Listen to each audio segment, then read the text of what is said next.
আজ অনেক দিন পর বাপের বাড়ি থেকে বাবা আসলো আমাদের বাড়িতে, তাই কি রান্না হবে কি রান্না হবে কিছু ভেবে পাচ্ছিলাম না। আমার কর্তামশাই বলল, দাঁড়াও, শ্বশুরমশাই এসেছি অনেক দিন পর, তাহলে বাজারে একটু যাই। আমি বললাম তাই বাজারে যাও, দেখো কি পাও। তো বাজারে খুব সুন্দর একটা খাসি কাটা হচ্ছিল, বলল তাহলে অল্প করে একটু খাসি মাংস নিয়ে চলে যাব। বাজারে ভালো মাংসটা, আর সব প্রায় বিক্রি হয়ে গেছে, আর একটুখানি পড়ে আছে ওই 1 কেজির মতন, তো নিয়ে চলে যাব। আমি বললাম আচ্ছা তাই নিয়ে চলে আসো।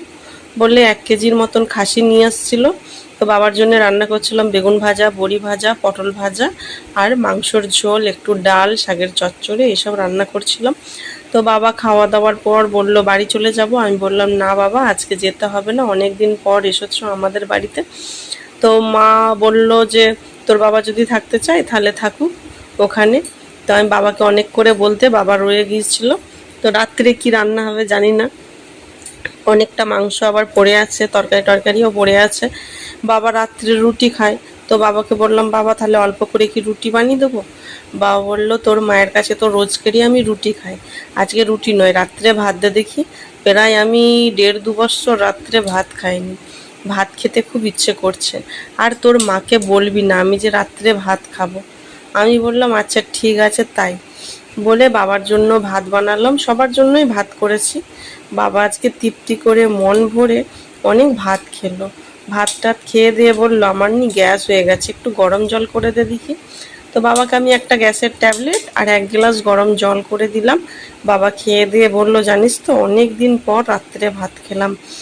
আর তোর মা তো রাত্রে ভাত দিতেই চায় না, যেহেতু বাবার সুগার, তার জন্য। আজকে আমার বাবার বেশ আমাদের বাড়িতে ভালোই লাগলো। তারপর বাবা বলল আজকে ঘুম পাচ্ছে না, আমাকে একটা বই চালিয়ে দিবি। আমি বললাম আচ্ছা ঠিক আছে বাবা, তুমি কি বই দেখতে চাও বলো।